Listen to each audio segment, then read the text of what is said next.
एक गांव के कोने में एक आदमी रहता था, आरव। वो ना कोई बड़े स्टेज का जादूगर था, ना कोई फेमस कलाकार, बस एक रोड साइड स्ट्रीट मैजिशियन जिसके पास एक पुरानी टोपी, एक रस्सी और एक बहुत बड़ा दिल था। जब भी कोई उदास होता, 2 मिनट में वो अपनी ट्रिक से उसका चेहरा बदल देता। बच्चे उसको मैजिक वाले भैया बुलाते थे, बुढ़े लोग उसे दिल का डॉक्टर कहते थे। आरव गरीब था, रोज की रोजी मुश्किल से 200-300 रुपए होती थी, पर फिर भी वो हमेशा दूसरों को खुश करता रहता।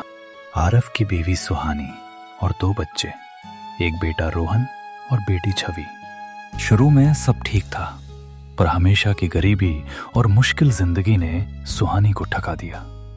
एक रात रोहन की स्कूल फीस भरने के पैसे भी नहीं थे। आरव ने गला दबा के कहा, कल मैं डबल मेहनत करूंगा। आरव, हम कब तक इस दरिद्र में जिएंगे? कब तक उम्मीद पे पालेंगे? हमारे बच्चे भी तुम्हारी तरह सड़कों पर जिएंगे? आरव चुप रहा, उसके पास जवाब ही क्या था। कुछ हफ्तों बाद सुहानी ने अपनी माँ के घर जाने का बहाना बनाया और वापस ही नहीं आई। बच्चे भी उसके साथ चले गए। आरव ने उन्हें रोकना चाहा, पर सुहानी के आखिरी शब्द थे, आरव, तुम अच्छे आदमी हो, पर अच्छे से घर नहीं चलता। आरव की दुनिया टूट गई, लेकिन उसने दुनिया को कभी नहीं बताया। अगली सुबह वो फिर गली के बच्चों को टिक दिखा रहा था, हल्की सी मुस्कुराहट के साथ, जिसे देखकर कोई नहीं समझ सकता था कि इंसान अंदर से कितना टूट चुका है। एक दिन मैजिक शो के बीच ही आरव बेहोश हो गया। लोग हॉस्पिटल ले गए। डॉक्टर ने कहा, तुम्हारा दिल वीक है, तुम्हें एक रेयर हार्ट कंडीशन है, तुम सिर्फ कुछ हफ्ते जी पाओगे। जिंदगी पहले ही आंखों से फिसल रही थी, अब मौत भी दरवाजे पर आ गई। उस रात आरव हॉस्पिटल की खिड़की से बाहर देख रहा था। हवा हल्की सी चल रही थी, शहर के लैंप पोस्ट जल रहे थे। उसने आसमान से सिर्फ एक विश मांगी, जितने दिन बच्चे हैं, मैं सबको खुश करना चाहता हूं। मेरी तकलीफ मुझे रखने दो, उन्हें एक पल की खुशी दे दो। आरव ने अगली सुबह से सब कुछ बदल दिया। वो हर गली, हर सड़क, हर चौराहा घूमता, लोगों के चेहरे पढ़ता और जहां भी उदासी देखता, अपना छोटा सा मैजिक शो कर देता। किसी बच्चे के गिरने पर वो रस्सी से फूल निकाल देता, किसी बूढ़े को चलते देखता तो उनके लिए खुद चाय लेकर आता, किसी औरत को रोते देखता तो एक छोटी कॉइन वैनिश करके उन्हें हंसा देता। लोग उसके मैजिक को नहीं, उसके जज्बात को फील करने लगे। लोग बिना मांगे उससे पैसे देने लगे।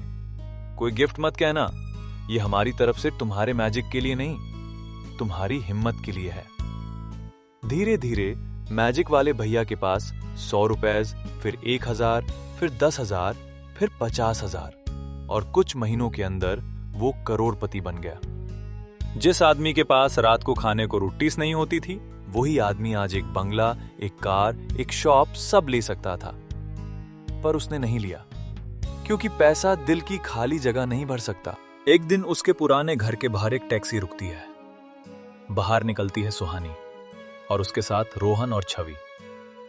सुहानी के होंठों पर शर्म और लफ्जों पर सांसें रुक रही थी। आरव, हमने सुना तुम अमीर हो गए हो। अगर तुम चाहो तो हम फिर से एक साथ। आरव ने उनकी आंखों में देखा, दर्द भी था, प्यार की यादें भी, पर ट्रस्ट, वो कब का मर चुका था। आरव ने बहुत धीरे, बहुत शांति से कहा, जब मैं गरीब था तुम्हें मेरी जरूरत नहीं थी, अब जब मौत मेरे साथ बैठी है, तुम मेरे पास आ गए। सुहानी रो पड़ी, हमसे गलती हो गई आरव। आरव मुस्कुरा दिया, पहली बार बिना मैजिक ट्रिक के। तुम्हें माफ किया, पर मैं वापस वो जिंदगी नहीं जी सकता। मेरा दिल अब किसी का भरोसा नहीं चल सकता। आरव ने अपनी सारी प्रॉपर्टी, जितना पैसा था, सब old age home, orphanages, street kids, widows, disabled workers, सब के नाम कर दिया। उसने कहा, मैंने अपनी जिंदगी में बहुत दर्द देखा है, अब मैं किसी और की जिंदगी में आसानी भरना चाहता हूं। शहर वाले उससे जिंदा फरिश्ता कहने लगे। आरव की हेल्थ तेजी से गिर रही थी। उसकी सांसें हल्की हो रही थीं। एक रात जब पूरा शहर सो रहा था, आरव ने अपनी पुरानी टोपी उठाई, उसमें से वही फूल निकाला जो वो बच्चों को दिखाता था, और बोल उठा, जिंदगी तुम अच्छी थी। तुमने मुझे दर्द दिया, पर इस दर्द ने मुझे इंसान बना दिया। अगली सांस आई पर वापस नहीं गई।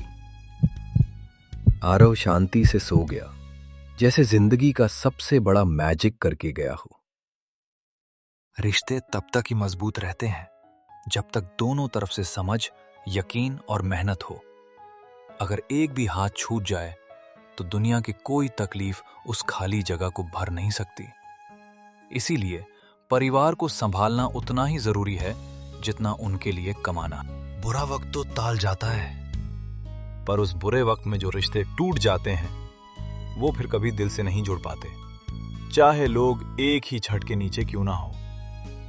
इसलिए अहमियत हमेशा रिश्ते और दिलों को देनी चाहिए, ना कि सिर्फ जरूरतों को।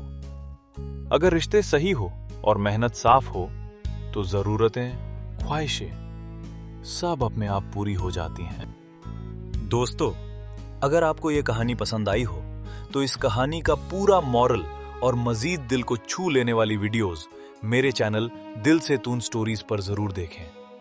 चैनल को सब्सक्राइब करें, लाइक करें और शेयर करें ताकि हम ऐसे ही और बेहतरीन कहानियां आप तक पहुंचाते रहें।